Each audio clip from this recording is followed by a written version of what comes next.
Dans cette vidéo, je vais vous donner le plan parfait pour pouvoir vous lancer en e-commerce en 2025. Et avant que vous vous dites comment ça se fait que ce gars-là peut nous donner un plan, etc. Je m'appelle Kevin Dikome, ça fait 13 ans que je fais du e-commerce. Et ce plan que je m'apprête à vous expliquer, c'est exactement le même que j'utilise depuis des années. Ce plan-là a déjà fait ses preuves à plusieurs reprises. Et aujourd'hui, si vous voulez vous lancer en e-commerce, c'est vraiment la procédure à suivre. Alors, je sais que pour se lancer en e-commerce, la plupart des personnes, souvent, c'est pas évident parce que les gens ont plein d'informations qui circulent à gauche, à droite. Il y a une personne qui dit qu'il faut suivre tel plan, il y a une autre personne qui va donner tel autre plan. Il y a des personnes qui vont vous dire au contraire, il ne faut même pas faire de e-commerce ou faire du trading, etc. Donc au final, les gens, ils se tournent un peu sur eux-mêmes et finalement, ils finissent par ne rien faire. Donc, je le sais, je vois les vidéos qu'on voit sur YouTube. Moi aussi, je suis quelqu'un qui regarde beaucoup YouTube, même ne serait-ce que quand je travaille. Alors, dans cette vidéo, on va essayer d'aller droit au but. Je vais vous donner un plan qui est clair, net et très précis par rapport à ce qu'il faut faire.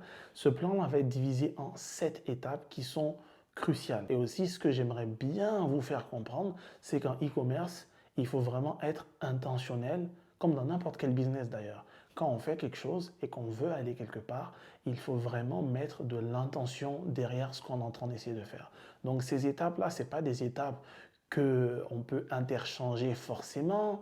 C'est vraiment le plan strict que moi, je vais suivre et que mes étudiants également vont suivre pour se lancer en e-commerce. Si vous êtes prêts, prenez un stylo, des feuilles de notes ou votre ordinateur ou votre tablette ou peu importe les outils que vous avez besoin d'utiliser pour pouvoir prendre des notes.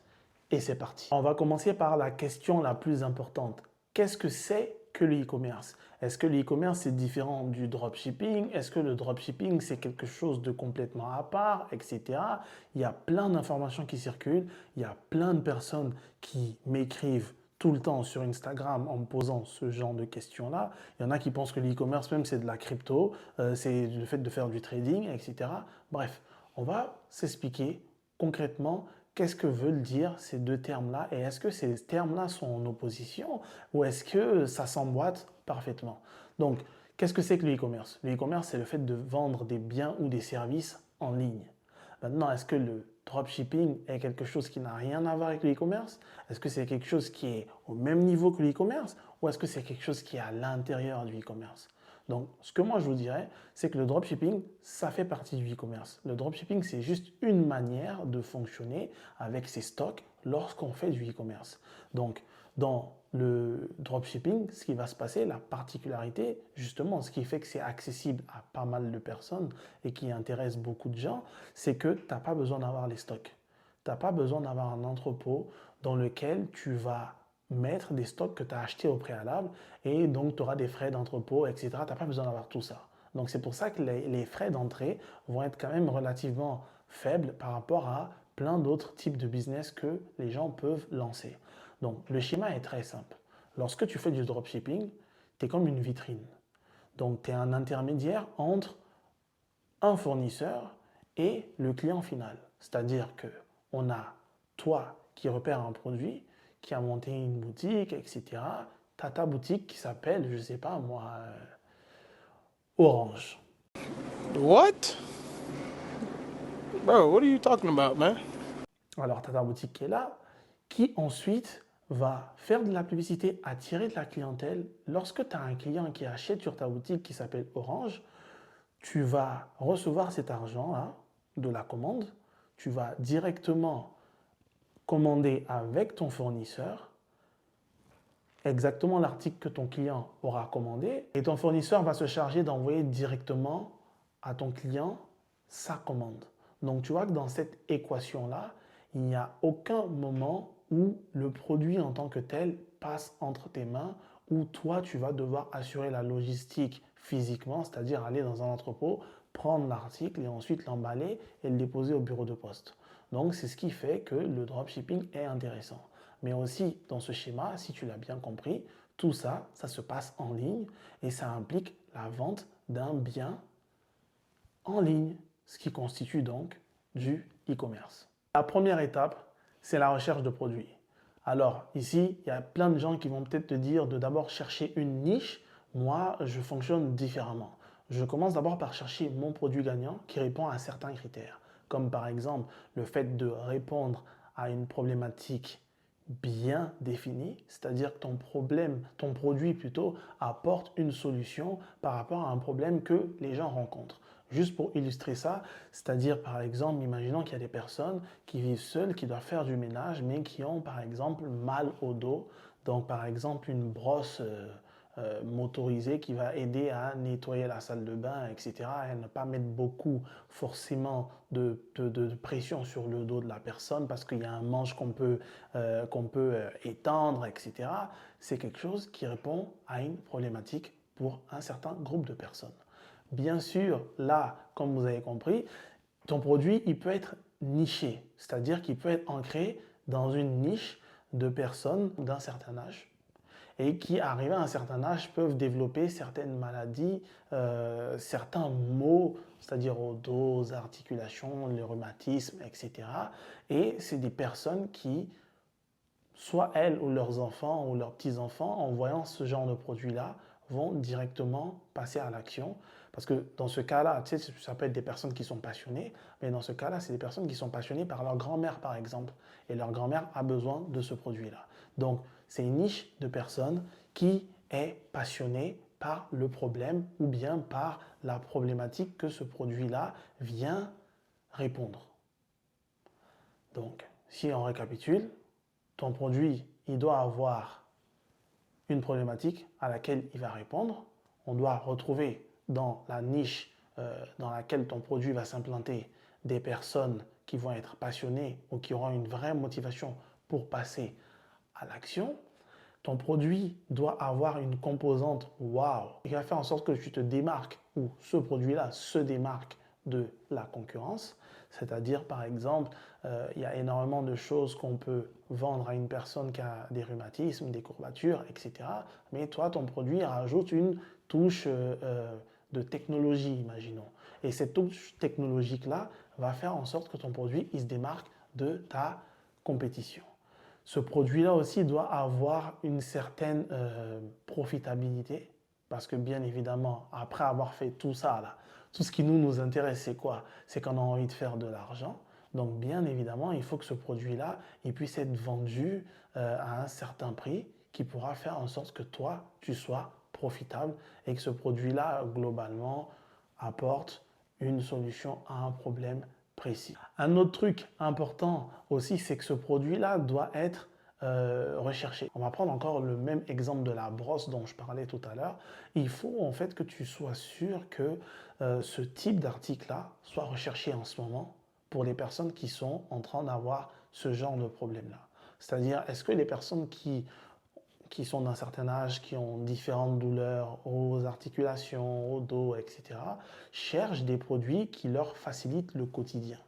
Si la réponse c'est oui, c'est pas obligé que ce soit forcément ce produit en particulier, mais tu vois, par exemple, est-ce que ces personnes-là sont en train de chercher une multitude de produits qui vont leur faciliter la vie au jour le jour? Si ta réponse c'est oui, ça veut dire par exemple cette brosse-là, présentée sous cet angle d'attaque, est un produit gagnant qu'il va falloir bien évidemment par la suite tester. La deuxième étape, ce serait de définir ton avatar client. Qu'est-ce qu'on veut dire par ton avatar client? On veut dire que tu dois définir ton client idéal. Tu as réussi à identifier ton produit. Maintenant, il faut penser, ton client idéal, c'est qui?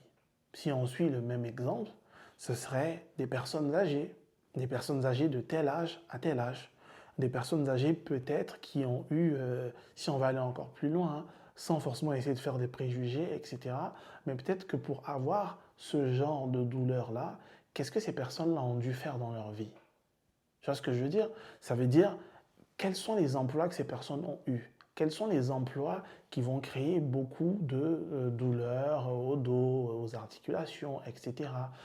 Ces personnes-là, imaginons même qu'on parte un peu plus loin et ces avatars clients-là peuvent être différents. Ils ne sont pas obligés d'être directs. Quand on prend l'exemple encore de ces personnes âgées, ça peut être par exemple leurs enfants qu'on va viser. Donc ça peut être des personnes d'un certain âge qui ne sont pas nécessairement forcément vieilles, qui sont encore dans la vie active, mais qui vont peut-être avoir des parents qui vont avoir besoin de ce genre d'article-là. Parce que bien évidemment, leurs parents sont arrivés à un certain âge, maintenant les rôles sont un peu inversés, ils prennent soin de leurs parents, ils sont en petits soins avec leurs parents, etc. Ils ont un emploi, ils ont de l'argent, ils ont un pouvoir d'achat pour pouvoir acheter cet article-là.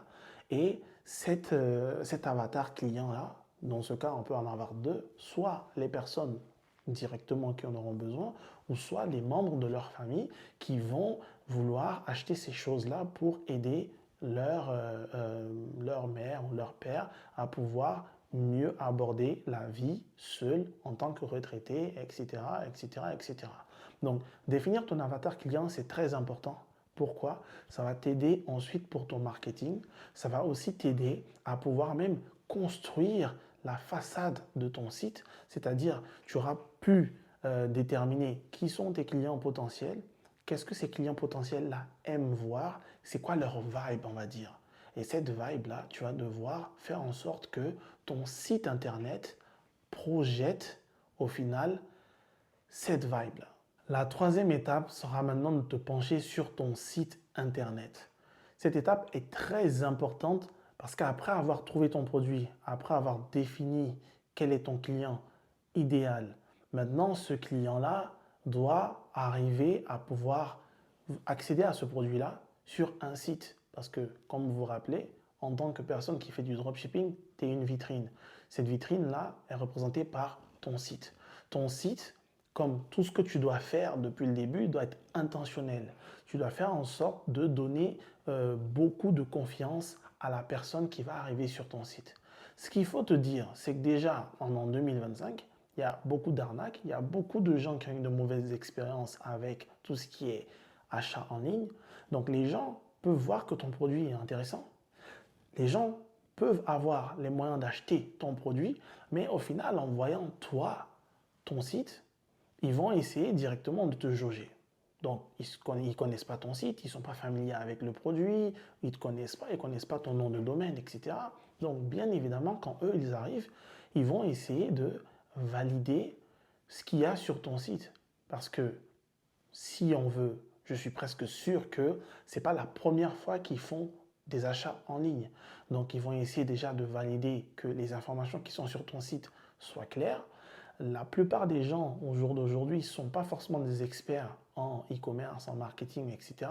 Mais ils se font tellement solliciter que c'est facile pour eux de voir un site et de pouvoir dire, quand je regarde ce site-là, par rapport au site de Walmart ou de Best Buy ou peu importe, je sais que là on parle en français, donc je vais essayer de trouver un équivalent d'un site connu dans le monde francophone. Par rapport au site de la FNAC ou peu importe, est-ce que les images sont claires? Est-ce que les trucs sont bien intitulés? Et aussi, ce qu'il faut se dire, c'est que les gens, ils n'ont pas beaucoup de temps à t'accorder. Ils vont se faire solliciter par énormément d'entreprises. Donc, pour capter leur attention, tu dois avoir des choses pertinentes et faire les choses avec intention. Avoir des informations qui sont très claires, un site qui est facile à naviguer, un site qui impose la confiance parce qu'à la fin de la journée, cette personne-là va devoir mettre sa carte de crédit sur ton site pour acheter un article qui l'intéresse. Il faut avoir les délais de livraison qui sont bien stipulés, bien mentionnés sur ton site.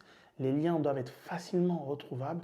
Les délais, les politiques de remboursement, les politiques de vie privée, etc., etc. Il faut avoir aussi des applications, comme des applications qui vont permettre d'avoir des discounts qui seront bien mises en vue. Par exemple, même souvent quand il y a des personnes qui vont avoir des chats sur leur site internet, ce qui va permettre aux personnes de pouvoir chatter avec toi et de pouvoir faire en sorte que tu puisses répondre à leurs questions, les mettre plus en confiance, etc. Il faut mettre le produit dans des vidéos qui vont le montrer en utilisation, par exemple, pour donner encore plus de détails sur c'est quoi le produit, comment il s'utilise, le produit, est-ce qu'il se charge, est-ce que ça fonctionne avec des piles, etc. C'est toutes ces questions-là que les gens souvent vont avoir. Il y a énormément de personnes qui n'auront pas le temps de vous envoyer de mails ou même de parler dans le chatbot. Donc, c'est important que ce soit très clair parce que sinon, les personnes vont passer à autre chose. Ils auront un appel, ils auront je ne sais trop quoi. ils n'ont pas à avoir envie de passer beaucoup de temps sur votre site. Ils vont juste sortir alors que c'était potentiellement quelque chose qui les intéressait. Leur carte de crédit était prête, mais vu que le site est difficile à naviguer, etc., bah, ils sont juste sortis de ton site. La quatrième étape, on est à l'étape du marketing. Alors ici, dans cette étape-là, ce qu'il faut vraiment se dire, c'est que l'étape de l'avatar client, c'est ici que ça va vraiment prendre tout son sens. Parce que pour pouvoir cibler tes clients potentiels, il faut que tu puisses les comprendre. Et pour pouvoir les cibler, il y a deux manières de pouvoir le faire. Alors, il y a soit du marketing d'influence, c'est-à-dire faire ton marketing à travers des influenceurs, ou soit avec des paid ads, c'est-à-dire des publications sponsorisées sur des plateformes comme YouTube Ads, Google Ads, on va dire, même de manière générale, Instagram Ads, Facebook Ads, TikTok Ads, etc., etc., etc.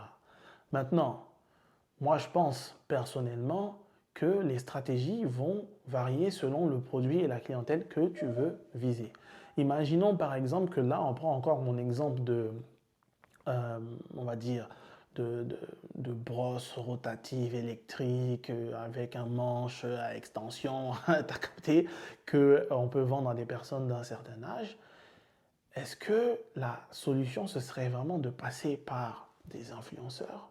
Si oui, quels sont les influenceurs, les personnes d'autorité pour ce groupe d'âge-là qui pourra communiquer avec ces personnes-là et leur montrer comment utiliser ce produit-là, comment les influencer en leur faisant comprendre que ce produit-là peut être bénéfique pour leur quotidien, qu'il peut améliorer leur vie au quotidien, etc.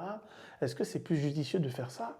Ou est-ce que ce serait plus judicieux, par exemple, pour un groupe de personnes de cet âge-là, de faire de la publicité sur Facebook Ads, où on va plus retrouver des personnes de ce genre d'âge-là, ou même souvent même leurs enfants aussi, on va dire.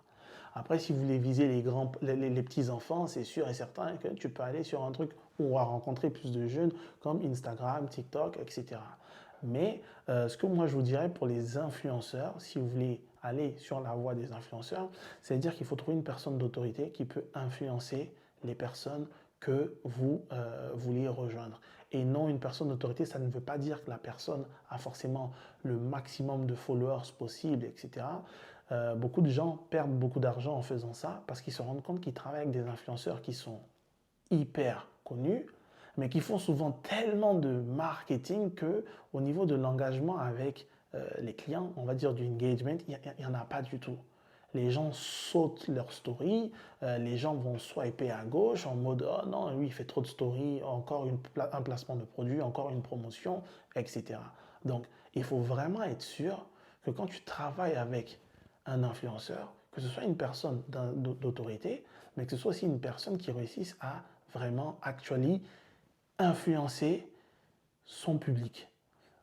Et souvent, moi je vous dirais qu'il y a des fois, c'est possible de trouver des micro-influenceurs qui n'ont pas l'habitude de faire énormément de placements de produits, qui vont être plus rentables pour vous que de payer 5 000 dollars, 10 000 dollars ou je ne sais pas combien à un influenceur ou une influenceuse qui est hyper connu. Maintenant, quand on va partir sur les paid ads avec Facebook Ads, etc., les publicités sponsorisées sur ces plateformes-là, il va falloir que, suite à votre avatar client, à la définition de votre avatar client, que vous ayez pu savoir où est-ce que cet avatar client-là est. Et ces stratégies-là, sur les paid ads, ça va découler en fait de ça, on va dire. Votre public cible, quels sont ses intérêts, donc quels sont les intérêts que vous allez viser pour pouvoir le rejoindre. Les visuels que vous allez devoir utiliser doivent être très clairs, tout comme votre site. Les visuels que vous allez devoir utiliser doivent être très clairs pour que les gens puissent comprendre concrètement qu'est-ce que ce produit représente pour moi, comment on l'utilise et est-ce que ça vaut la peine pour moi de devoir cliquer sur cette publicité. Alors c'est très simple pour des créatifs, des visuels, des vidéos que vous allez utiliser pour vos ads, pour vos publicités. Alors moi ce que je vous dirais, c'est que ça peut être divisé en quelques sections. C'est des vidéos qui sont hyper courtes parce que bien évidemment les gens ils n'ont pas beaucoup de temps à vous accorder. Des vidéos qui vont montrer par exemple une problématique, expliquer en détail qu'est-ce que c'est le problème justement que les personnes rencontrent, quelle est la solution que ton produit peut apporter et aussi c'est quoi, pour finir, ton offre par rapport à ce produit-là qui vient complètement changer leur vie. Donc ça, c'est comme ça qu'il va falloir formater en fait vos publicités. On est enfin à la 5e étape, l'étape du service à la clientèle. Il ne nous reste plus que 2 étapes après ça. Là, normalement, arrivé à cette étape-là, les gars, il faut rester concentré. Le travail, il n'est pas fini. Donc, ça veut dire que même si tu as réussi à faire tes ventes, à bien faire les choses, ton produit gagnant, il s'avère qu'il est concluant, etc., l'étape du service à la clientèle, c'est une étape à ne pas zapper. Et c'est pour ça que je dis qu'il faut être intentionnel dans ce qu'on fait. Parce qu'il y a des gens, une fois qu'ils ont commencé à encaisser de l'argent, directement, ils se disent, allez, le tour est joué, ça y est. Mais le truc le plus important, c'est de pouvoir garder l'argent que tu as encaissé. Et cette étape de service à la clientèle, ça va t'aider à faire ça et bien plus encore. Je m'explique. Une fois que tu as encaissé des paiements, tu as des clients qui vont peut-être te contacter pour changer leur adresse, pour modifier leur commande, etc., etc., etc. Si tu ne réponds pas à tes mails et que tu n'es pas professionnel, même quand tu réponds à tes mails, bah, au final, ces clients-là peuvent avoir un doute en se disant cette entreprise, elle est bizarre. Je n'ai pas reçu de réponse, je n'ai pas pu modifier mon adresse ou changer ma commande, j'appelle ma banque, je suis en position sur le paiement, je te fais un litige, un chargeback sur Stripe, etc. Bam, tu perds de l'argent. Il y a des clients aussi qui vont même t'envoyer des mails parce qu'ils ont envie d'être rassurés, ils ont des questions à poser avant de passer à l'achat. Si tu ne checkes pas tes mails lorsque tu es en train de faire de la publicité ou que tu as une promotion qui tourne avec des influenceurs, tu risques de passer à côté de plein de ventes. Et en fait, ces personnes-là t'écrivaient juste pour avoir un éclaircissement sur quelque chose, pour ensuite aller sur ton site et acheter. Il y a des clients qui, même quand tu vas répondre, ils ne vont même pas te répondre, ils ne vont pas te dire quoi que ce soit d'autre. Tu vas juste voir le même nom qui était dans le mail, qui va directement aller sur ton site et qui va passer sa commande. Donc, ça, rien que pour ces 2 points-là, pour faire en sorte de pouvoir garder l'argent que tu as encaissé et faire en sorte de pouvoir rassurer les personnes qui ont besoin d'éclaircissement, qui ont besoin d'être rassurées, le service à la clientèle, c'est hyper important. Ce n'est pas juste de répondre, c'est de répondre de manière professionnelle aussi. Le dernier point qui, je pense, aussi est important, c'est de faire de la répétition d'achat. Un client qui est satisfait va nécessairement revenir, dépendamment du produit, bien sûr, que tu es en train de vendre. Si c'est un produit où tu as différents produits qui sont sur ta boutique, etc., un client qui est satisfait va sûrement revenir. Le bonus pour le service à la clientèle, c'est qu'un client qui est satisfait va en parler autour de lui.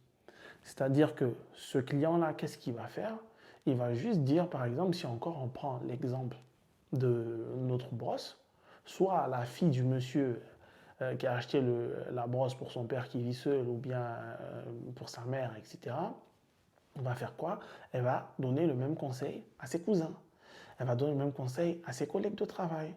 La personne qui recevra ça en cadeau pour l'aider dans ses tâches ménagères, vu qu'il vit seul et qu'il a des douleurs, etc., va aussi en parler à d'autres personnes de son groupe d'âge qui ont le même problème. Donc tu vois, rien que par le fait d'avoir bien géré un service à la clientèle, tu as réussi à conserver tes revenus, te garantir plus de revenus et aussi à faire de tes clients un autre centre de marketing et d'entrée d'argent. Donc, le service à la clientèle, c'est quelque chose qui est important, assez important, et c'est quelque chose qui est à vraiment prendre au sérieux. Si c'est un truc que vous n'arrivez pas à gérer parce que vous avez beaucoup de commandes aussi qui rentrent, c'est très simple, vous pouvez embaucher des agences assez facilement qui vont s'occuper du service à la clientèle pour vous. Là, on arrive à la 6e étape, qui est l'analyse des statistiques. Ça aussi, c'est très important et la plupart des gens vont mettre ça de côté, que ce soit parce qu'ils sont en train de faire de l'argent ou bien parce que leur produit n'a pas fonctionné. Ils vont juste se dire si le produit n'a pas fonctionné, c'est parce que ce n'était pas un bon produit ou c'est parce que, par exemple, mon site n'était pas bien, etc. Ou par exemple, si le produit a fonctionné, ils ne vont juste pas regarder ça en se disant je fais déjà de l'argent, je n'ai pas besoin de trop réfléchir sur la machine que j'ai mis en place. J'ai juste à la laisser tourner comme ça parce que je suis déjà rentable, je fais de l'argent, je suis content. Mais peu importe le outcome, peu importe ce qui se passe, que ce soit positif ou négatif, tu es en train de dépenser du temps et de l'argent pour faire ce que tu es en train de faire. Tu dois être capable de savoir exactement ce qui se passe et ce qui ne se passe pas. Parce qu'il y a peut-être des trucs que tu n'es pas en train de faire, qu'il faut que tu fasses. Et vu que tu ne prends pas le temps d'analyser quoi que ce soit, souvent c'est sous tes yeux. Dès que tu vas commencer à peut-être faire des testings, venir sur ton site en tant que client, regarder par exemple pourquoi à chaque fois, par exemple si tu as une application qui peut traquer ce que les gens y font sur ton site, tu vas te rendre compte qu'à chaque fois, peut-être quand les gens ils arrivent sur telle page ou telle autre page, ils sortent directement de ton site. Mais c'est peut-être que cette page-là, au final, quand tu vas aller sur ton site et tu vas la regarder, tu vas voir qu'elle était incomplète. Et donc, ça leur donnait une mauvaise vibe et ils partaient. Tu vas te rendre compte que peut-être il y avait des améliorations à faire au niveau de ton shipping parce qu'à chaque fois que, on va dire, imaginons, 25% des personnes qui regardent ta page d'information de livraison, à chaque fois, sortent de ton site. Donc peut-être que là, même si tu es en train de faire de l'argent, il y a des choses que tu peux améliorer au niveau de ton shipping. Et donc, tout ça là, c'est ce qu'il y a à faire lorsque tu es en train d'essayer de faire un business qui va durer dans le temps. Il faut se réinventer, il faut vraiment double check ce que tu as déjà fait, que ce soit parce que tu es dans une position où tu as des produits qui ne marchent pas, ou que ce soit parce que tu es dans une position où ta vie est complètement en train d'être transformée et que tu as des produits qui marchent. Il y a toujours moyen d'améliorer et de faire plus. On arrive à la dernière étape. Là, on arrive à l'étape des améliorations. Après avoir analysé toute ta machine que tu avais mis en place, peu importe s'il y avait du négatif ou du positif, peu importe si tu étais en train de faire des ventes ou bien que tu étais en déficit et que tu étais dans le rouge, normalement, après avoir analysé tes stats, tu as tiré des conclusions. Et il est temps de passer à l'action sur ces conclusions-là. Peut-être que tu avais beaucoup de gens qui ajoutaient au panier et qui ne partaient pas au checkout ou qui ajoutaient au checkout et qui n'achetaient pas. Peut-être qu'il faut leur donner un petit boost, une promotion ou quelque chose du genre pour que ces personnes-là achètent. Peut-être qu'il faut leur donner, je ne sais pas moi, faire du email marketing. Peut-être que tu n'avais pas de chatbot et tu te rends compte qu'il y a beaucoup de gens qui ont des questions qu'ils posent qui les empêchent d'acheter parce qu'ils ont vraiment besoin d'éclaircissements sur les tailles, les couleurs, etc. Donc, par exemple, par rapport aux tailles, tu peux peut-être installer une application qui va donner aux personnes des recommandations par rapport aux tailles en fonction de leur poids et de leur taille à eux-mêmes.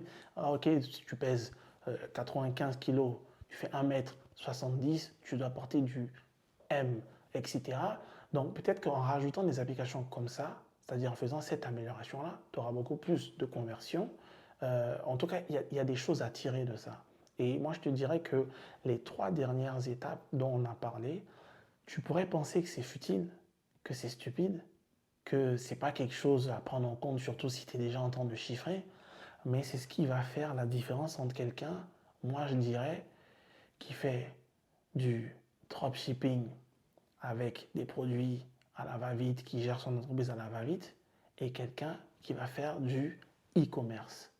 C'est vraiment ça qui va faire la différence. C'est ça qui va faire la différence entre quelqu'un qui va faire des choses à l'à peu près, qui va avoir des petits succès par hasard, et quelqu'un qui, d'année en année, va réussir à s'assurer de faire des 7 chiffres, 8 chiffres, d'avoir une entreprise qui est pérenne, qui grandit et qui au final réussit à vraiment décentraliser le pouvoir au sein de son entreprise à d'autres personnes et il peut s'occuper d'autres projets. Si arrivé à ce stade-là de la vidéo, il y a des choses que tu n'arrives pas à comprendre, c'est assez facile de pouvoir entrer en contact avec moi ou quelqu'un de mon équipe sur Instagram, juste en nous envoyant un petit message ou bien en commentant sur cette vidéo e-com. Et lorsque tu l'auras fait, il y a quelqu'un qui va rentrer en contact avec toi pour voir dans quelle mesure on peut t'aider. C'est sûr que cette vidéo-là, c'est une vidéo où on n'est pas en train d'aller sur un ordi et vous montrer des trucs. C'est vraiment quelque chose que j'ai voulu faire pour vous donner un schéma complet. C'est-à-dire que tu es un débutant, tu veux te lancer, tu ne sais même pas par où commencer, mais rien qu'avec cette vidéo-là, tu réussiras à schématiser dans ta tête tout ce que tu es censé faire pour pouvoir te lancer. Si cette vidéo t'a plu, like, abonne-toi. Je ne suis pas vraiment trop sur YouTube, donc je ne sais même pas ce qu'on dit. Like, abonne-toi, lâche un commentaire. Et je ne sais pas moi, si cette vidéo a plus de... Je suis tellement pas sur YouTube, qu'est-ce que je peux vous dire? Si cette vidéo a plus de 500 likes, allez, pourquoi pas, on va faire une giveaway. Une giveaway d'argent qui va aider la personne qui aura gagné à pouvoir financer ses publicités. On se donne rendez-vous à la prochaine vidéo que je vais faire qui sera très bientôt. Vous pouvez mettre en commentaire des sujets de vidéos que vous aimeriez que j'aborde, des sujets par rapport au e-commerce, etc. Et ça me donnera des idées pour ma prochaine vidéo que je vais préparer pour vous.